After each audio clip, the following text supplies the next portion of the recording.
मैं मंगल करना मंगल रूप करी मोह जनित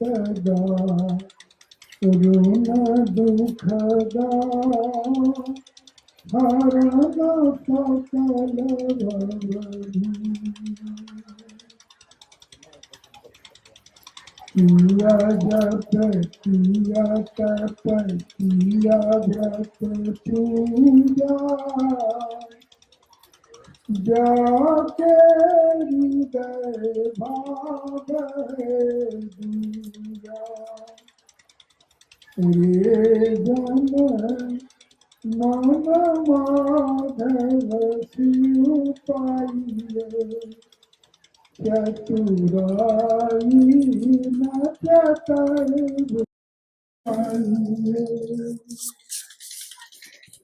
पर हरियो भयरु लोका प्यारे पर हरि काम क्रोध करम करत बंधेयमेव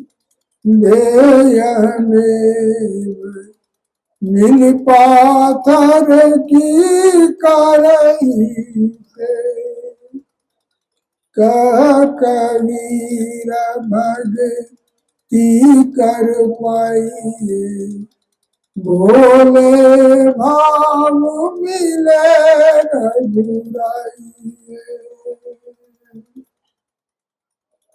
परम पूज्य प्रातः स्मरणीय सदगुरुदेव जी समवेती सम आदरणीय हमारे महात्मा जन एवं धर्मानुरागी सत्संग प्रेमियों भाइयों बहनों,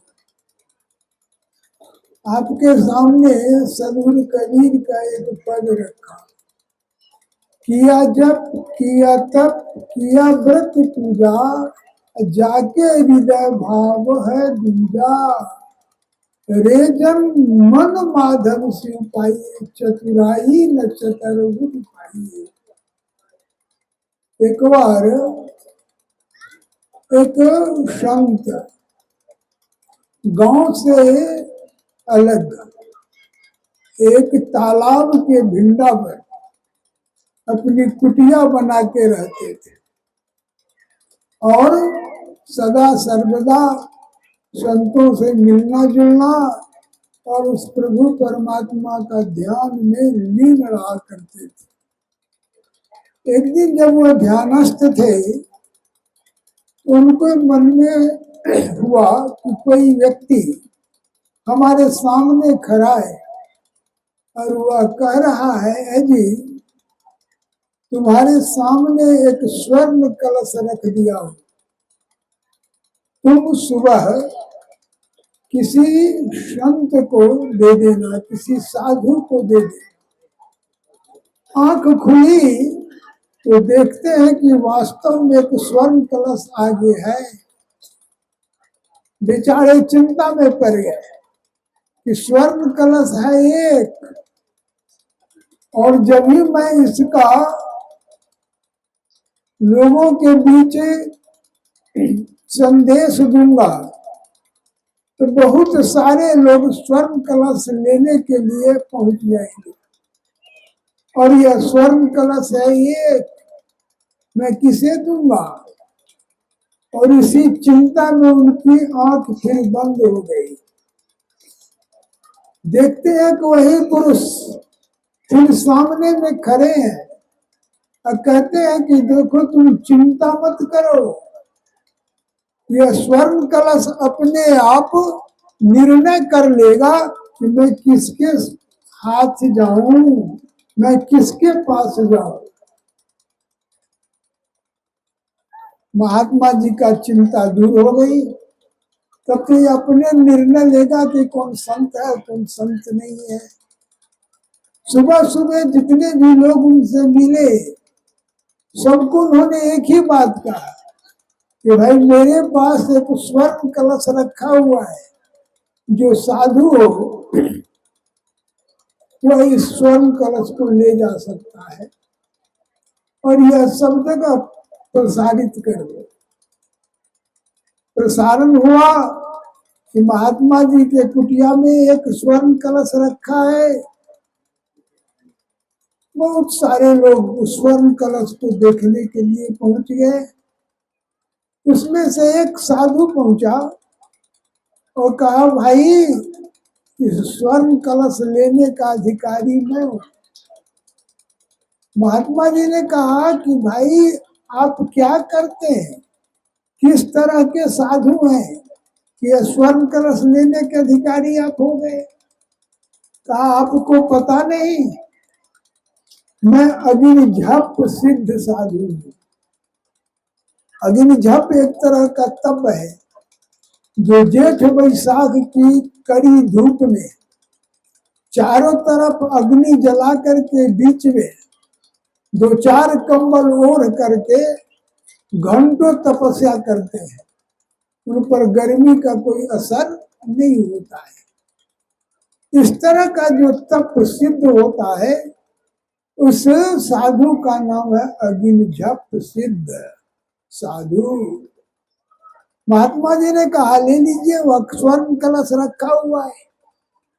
लेकिन जब भी वह स्वर्ण कलश को छुए तो वह मिट्टी का बन गया। बड़ा लज्जित हुए, क्योंकि उनके अपने सिद्धि का अहंकार था, मुझसे बड़ा कोई सिद्धि है नहीं। और जहाँ अहंकार होता है वहां सब कुछ होते हुए भी सब कुछ खत्म हो जाता है।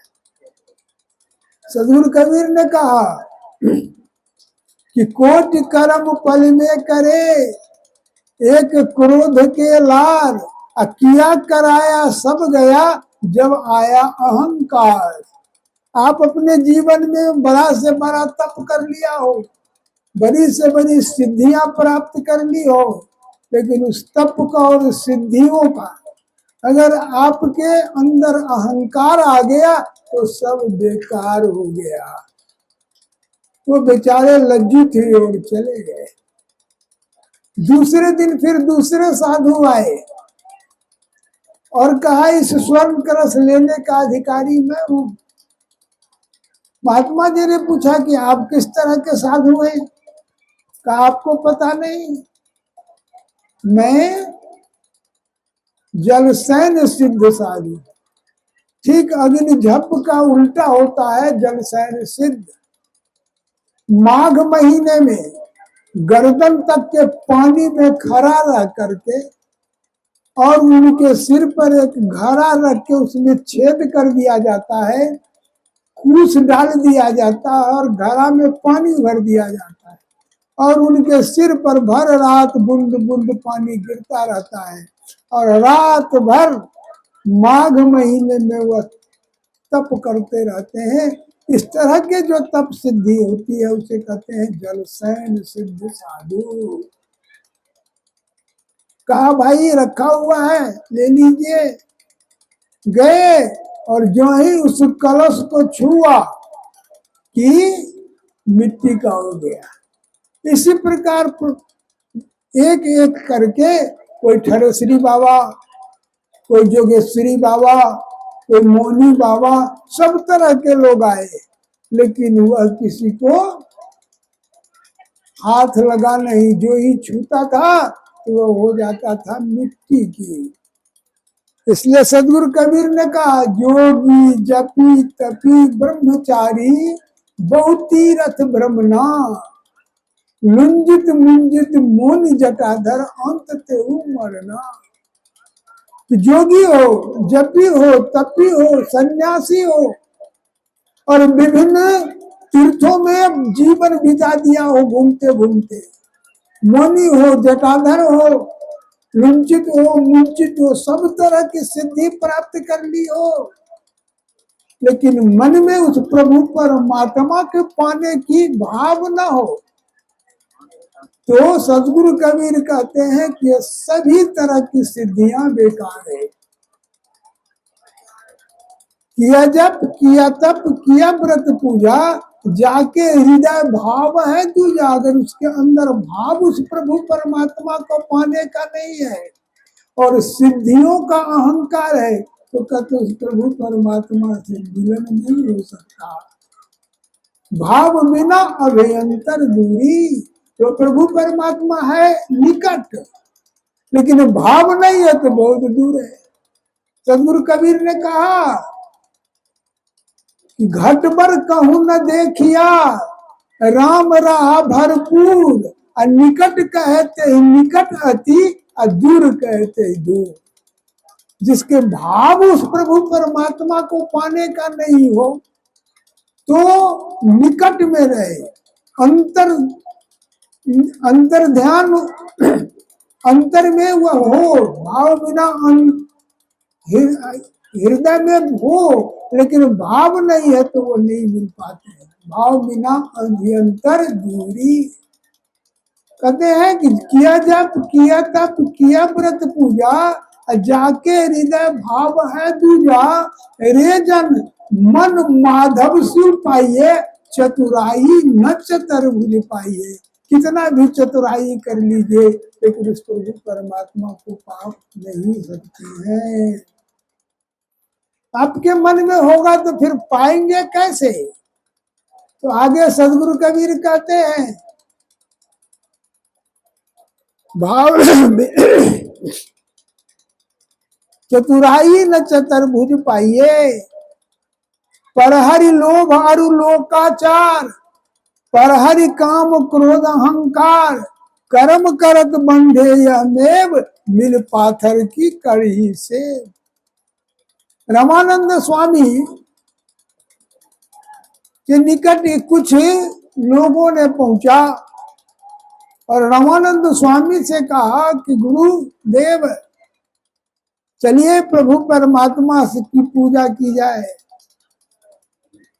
तो वो रामानंद स्वामी ने कहा कत जाइए रे घर लागू रंग, मेरा चित्त न चले मन भयो पंगु, एक दिवस मन भयो उमंग, घस चोवा चंदन बहु सुगंध, पूजन चली ब्रह्म ठाई, सो ब्रह्म बताइयो गुरु मन हिमाई। जत जाइए तत जल पखान, तू पूरी रही हो सब समान, रमानंद स्वामी रमत ब्रह्म, और गुरु के शब्द काटे कोटि करम। रामानंद स्वामी ने कहा देखो भाई, अब जो है मोरा चित्त न चले, मेरा चित्त जो है वो कहीं भी जाने की इच्छा नहीं करती है, कहीं भी चित्त नहीं जाती है। चित्त न चले, जब चित्त कहीं नहीं गया तो मन भयो पंगु, हमारा मन जो है तो पंगु हो गया, अब कहीं जाने की जरूरत नहीं पड़ रही, हमको जाने का मन ही नहीं करता है। मोरा चित्त न चले मन भयो पंगु, कहते एक दिवस मन भयो उमंग, घस चोवा चंदन बहु सुगंध, पूजन चली ब्रह्म ठाय। कहते एक समय ऐसा था कि जब उस प्रभु परमात्मा को हम नहीं जानते थे, नहीं जाना था, तो लोगों के कथनानुसार एक दिवस मन भयो उमंग, घस चोवा चंदन बहु सुगंध। कभी कोई भी अब मंदिर में जब पूजा करने जाते हैं क्या करते हैं, फूल डलिया लेते हैं, फूल रखते हैं, नैवेद्य रखते हैं, अक्षत रखते हैं, चंदन रखते हैं, सब कुछ ले करके तब पहुंचते हैं मंदिर में पूजा करने के लिए। तो रामानंद स्वामी ने कहा एक दिन ऐसा था कि जब उस प्रभु परमात्मा की अनुभूति नहीं प्राप्त किया था तो मैं भी घस चोवा चंदन बहु सुगंध, पूजन चली ब्रह्म ठाए। उस ब्रह्म को पूजा करने के लिए मंदिर मंदिर घाट घाट घूमे, लेकिन जहां भी गए वहां क्या देखे, दो ही चीज, या तो पत्थर देखे या पानी देखे। पत्थर और पानी के सिवा कुछ हमको नहीं मिला। जत जाइए तत जल पखान, लेकिन पूरी रही हो सब समान। लेकिन गुरु की वाणी जब लग गई, गुरु के शब्द को जब हम हृदयंगम कर लिया, तो अब मुझे उस पानी में भी भगवान दिखाई पड़ते हैं और उस पत्थर में ही दिखाई पड़ते हैं। जब ऐसी भावना हमारी हो जाती है तो उस प्रभु परमात्मा को हम पा लेते हैं। आप देखिएगा बहुत सारे लोग जाते हैं मंदिर में, बहुत सारे लोग जाते हैं महादेव बाबा का जल लेकर के जाते हैं। जब तक महादेव बाबा पर जल नहीं चढ़ जाता है तब तो बड़ा नियम निष्ठा से रहेंगे। पेशाब करेंगे तो नहाएंगे, पैखाना जाएंगे तो नहाएंगे, न खैनी खाएंगे न बीड़ी पिएंगे, कुछ भी नहीं करेंगे। लेकिन जब भोला बाबा पर जल चढ़ जाता है तो फ्री हो जाते हैं कि भगवान पर हम जल चढ़ा दिए और तुरंत दुकान में जाके मुर्ग मुसल्लम खाना शुरू कर देते हैं। तो इस तरह का भाव अगर पत्थर को आप भगवान मानते हैं तो प्रभु परमात्मा आपको कभी नहीं मिलेंगे। लेकिन गुरु के बताए गए राह पर चल के उनकी क्रिया करके अपने हृदय में उस प्रभु परमात्मा को अगर आप जान जाएंगे तब पत्थर में भी भगवान दिखाई देगा और जल में भी भगवान दिखाई देगा। रामानंद स्वामी रमत ब्रह्म गुरु के शब्द काटे कोटि करम। जब गुरु का शब्द लग गया तो उस ब्रह्म में हम रमने लगे और सब जगह उस प्रभु परमात्मा को देखते हैं। इसलिए सदगुरु कबीर ने कहा, कबीर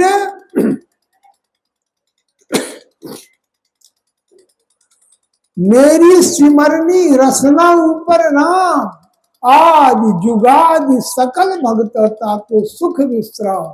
जब अपने हृदय में उस प्रभु परमात्मा को देख लिया तो भूत वर्तमान भविष्य सब हमारा सुधर जाता है, क्योंकि उस प्रभु परमात्मा का दर्शन कर लिया। लेकिन इसके लिए क्या करना होगा? तो कहते हैं पर हरि लोभ और लोकाचार, पर हरि काम क्रोध अहंकार, कर्म करत बंधे मेरी नील पाथर पीस करी से। कहते इसके लिए सबसे पहले लोभ छोड़ना होगा, काम छोड़ना होगा। काम क्रोध लोभ मद और मत्सर, इसमें जब हमारा मन लगा रहता है तो प्रभु परमात्मा हमसे दूर होते हैं। लेकिन जब यह सब छूट जाता है और हमारा मन उस प्रभु परमात्मा पर दृढ़ हो जाता है, रुक जाता है, तो उस प्रभु परमात्मा को हम देख लेते हैं, उसकी अनुभूति प्राप्त कर लेते हैं। जरूरत है अटकने का, जरूरत है एक जगह टिकने का। सदगुरु कबीर ने कहा कि घट घट मेरे साइया सुनी सेज न कोई, अब बलिहारी घट तास की जा घट परगट हो। हर जगह हर घट में, लेकिन बलिहारी उस घट की है जिस घट में प्रकट हो जाए। और यह प्रकट तब होता है जब हम अस्थिर हो जाते हैं।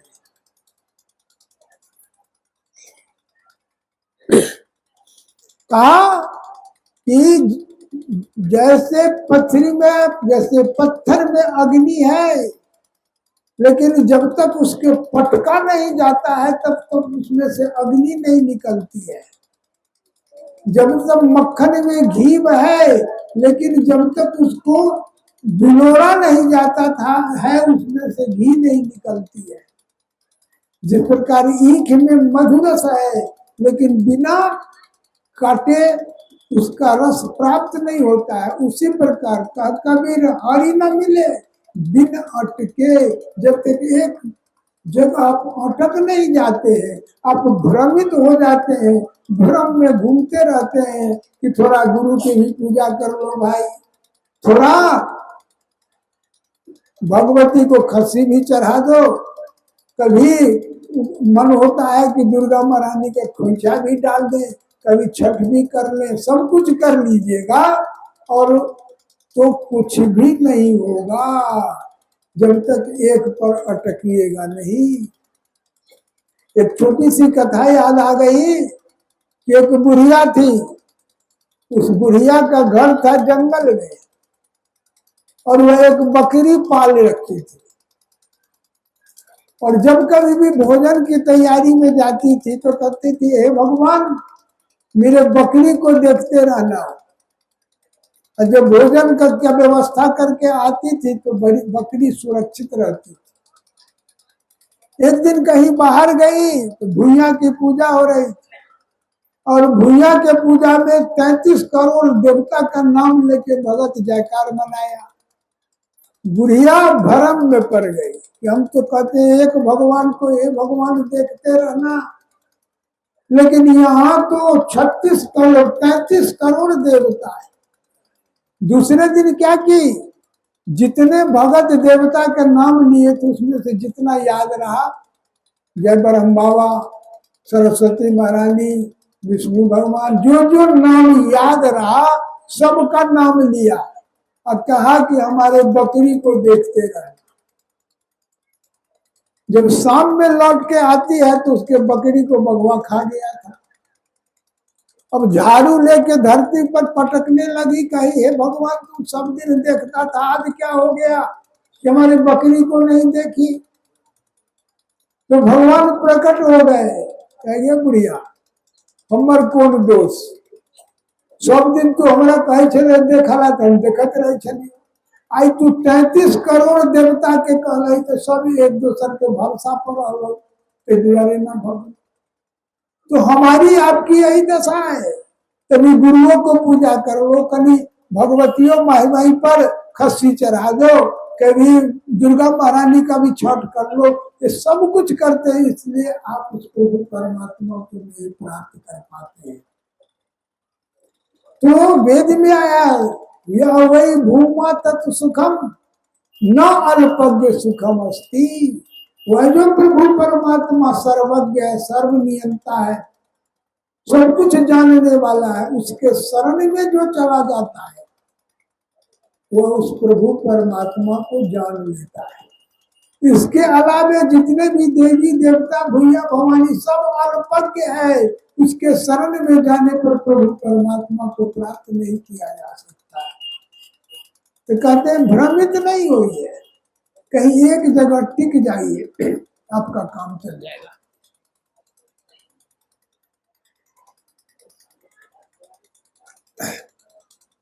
परहरि लोभ हरि लोकाचार, परहरि काम क्रोध अहंकार, कर्म करत बंधे हमें मिल पाथर की करही से। कबीर भक्ति कर पाइए, अब भोले भाव मिले रखिए, ये दो काम करना होगा। एक तो भक्ति करनी होगी और दूसरे अपने भाव को पवित्र रखना होगा, तभी उस प्रभु परमात्मा को हम प्राप्त कर सकते हैं, उनकी कृपा पात्र बन सकते हैं। कहते हैं कबीर भक्ति कर पाइए, भक्ति शब्द भज धातु से बना है, उसमें जब किंत प्रत्यय लगता है तब तो होता है भक्ति। भज सेवायाम, जब हम सेवा का व्रत ले लेते हैं, हम जहाँ कहीं भी होते हैं और सेवा का व्रत लेके अपने कार्य में जुट जाते हैं, तो उस प्रभु परमात्मा को प्राप्त कर लेते हैं। सदगुरु कबीर ने कहा गुरु सेवा के भगति कमाई, तब यह मानुष देही पाई। या देही को सुमिरे देव, सो देही करु हरि की से। भजहु गोविंद भूल मत जाओ, मानुष जन्म का यही लाओ। जब लगी जरा रोग नहीं आया, जब लगी काल ग्रसी नहीं काया। जब लगी बिकल भई नहीं मानी, भज ले मन सारंग पानी। अब न भजसी कब भाई, आबे अंत न भजिया जाई। जो सब करहु सोई अब सारे, फिर पछतावहु पावहु न पार। गुरु मिलता कि खुले कपाट, बहुरी न आवे जोनी बात। यहू तेरा अवसर, यहू तेरी बार, घट भीतर तुम देख विचार। कहत कबीर जीत के हार, बहुविधि कहियो पुकार पुकार। अंत में कहते गुरु मिल ताकि खुले कपाट, बहुन नहीं आवे जोनी बात। जो गुरु के शरण में चला जाता है, गुरु से मेल अर्थात गुरु के क्रिया को जान लेता है, तो कहते बहुन नहीं आवे जोनी बात। वह बार बार इस विभिन्न 84 लाख जोनियों में नहीं भटकेगा। कहते कह कबीर ये जीत की हार, बहुविध कहियो पुकार पुकार। अगर जीत गए तब तो हो गया, और हार गए तो फिर जोनी में भटकते रहिए। तो जरूरत है कि उस प्रभु परमात्मा को जानने के लिए कहीं एक गुरु पर अटकना होगा, और गुरु के बताए गए नाम पर दृढ़ विश्वास करना होगा, भटकना नहीं होगा। और तब जब हम अपने पथ पर चलना शुरू करते, अपने क्रिया को करना शुरू करते हैं, तो उस प्रभु परमात्मा का अनुभूति प्राप्त कर सकते हैं। इसलिए सदगुरु कबीर ने कहा, ध्यान मूलम गुरु रूपम, ध्यान के रूप में गुरु के रूप का ध्यान करो। पूजा मूलम गुरु पदम, गुरु की सेवा करो। गुरु की सेवा 3 ढंग से हम लोग कर पाते हैं, मन से, तन से, धन से और कर्म से। मन में है कि हम संत की सेवा करें, तो संत की सेवा करने के लिए कुछ धन चाहिए, तो अपने कमाई का 1% संत के लिए निकाल दीजिए, धन लग गया आपका। और फिर केवल धन निकाल दीजिएगा लेकिन कर्म नहीं कीजिएगा उसका, तब भी फिर कोई लाभ नहीं होगा। इसलिए मन से, तन से और कर्म से, ये तीनों चीज से सेवा कीजिए, और उसमें व्यवधान उपस्थित नहीं हो, इसलिए धन की जरूरत है तो अपने कमाई का कुछ % संतों में लगा दीजिए। इसी से हमारा आपका कल्याण हो जाएगा, और आवागमन का जो सबसे बड़ा दुख है उससे छुटकारा मिल जाएगा। इतना ही कहते वाणी को विराम देता हूँ। साहेब।